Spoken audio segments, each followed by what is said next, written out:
National Herald കേസിൽ ED ഹൈക്കോടതിയിൽ കുറ്റപത്രത്തിൽ അപ്പീൽ നൽകി.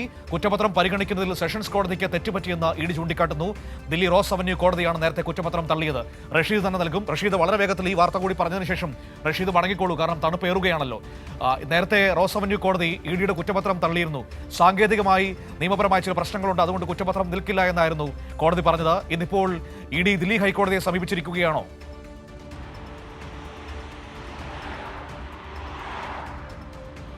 മനു സൂചിപ്പിച്ചതുപോലെ തന്നെ നാഷണൽ ഹെറാൾഡ് കേസിൽ ഇഡി സമർപ്പിച്ചിട്ടുള്ള കുറ്റപത്രത്തിൽ ചില സാങ്കേതിക പ്രശ്നങ്ങൾ ചൂണ്ടിക്കാട്ടിയായിരുന്നു ദില്ലി റോസ് അവന്യൂ വിചാരണ കോടതി ഈ ഇഡി കുറ്റപത്രത്തിൽ ഇടപെടാനാകില്ലെന്നും ഈ കുറ്റപത്രം തള്ളുകയാണ് എന്നുള്ള നിലപാട് സ്വീകരിച്ചിരുന്നു. പക്ഷേ ഈ കേസുമായി മുന്നോട്ട് പോവുകയാണ് ഇഡി എന്നുള്ളതാണ് വ്യക്തമാക്കാൻ സാധിക്കുന്നത്. ഈ കുറ്റപത്രവുമായി ബന്ധപ്പെട്ടുള്ള അപ്പീൽ ഹൈക്കോടതിയിൽ സമർപ്പിച്ചിരിക്കുകയാണ്. ഈ കുറ്റപത്രം അംഗീകരിക്കുന്നതിലും പരിഗണിക്കുന്നതിലും സെഷൻ കോടതിക്ക് വീഴ്ച പറ്റിയിട്ടുണ്ട് എന്നുള്ളതാണ് പ്രധാനപ്പെട്ട വാദമായും കോടതിയെ അറിയിച്ചിരിക്കുന്നത്. എന്തായാലും ഇനി ഹൈക്കോടതിയുടെ ഒരു ഇടപെടൽ എങ്ങനെയായിരിക്കും എന്നുള്ളതാണ് നിർണായകമായിട്ടുള്ളത്. പ്രത്യേകിച്ചും ഈ വിചാരണ കോടതിയിൽ നിന്നും സോണിയാഗാന്ധിക്കും അതോടൊപ്പം രാഹുൽ ഗാന്ധിക്കും വലിയ ആശ്വാസമാകുന്ന സാഹചര്യമുണ്ടായിരുന്നു. പക്ഷേ ഈ കേസുമായി മുന്നോട്ട് പോകും. പ്രത്യേകിച്ചും ഈ നാഷണൽ ഹെറാൾഡിലൂടെ പണം 2000 കോടിയോളം രൂപയുടെ കള്ളപ്പണം വെളുപ്പിച്ചെടുക്കൽ കുറ്റമാണ് ഇഡി കണ്ടെത്തിയിരിക്കുന്നത്. അതുമായി ബന്ധപ്പെട്ടുള്ള ക്രമക്കേടുകൾ നടത്തിയ വിവരങ്ങളും തെളിവുകളും ഒക്കെ തന്നെയും കുറ്റപത്രത്തോടൊപ്പം ഇഡി ദില്ലി റോസ് അവന്യൂ കോടതിയിൽ സമർപ്പിക്കുകയും ചെയ്തിരുന്നു. പക്ഷേ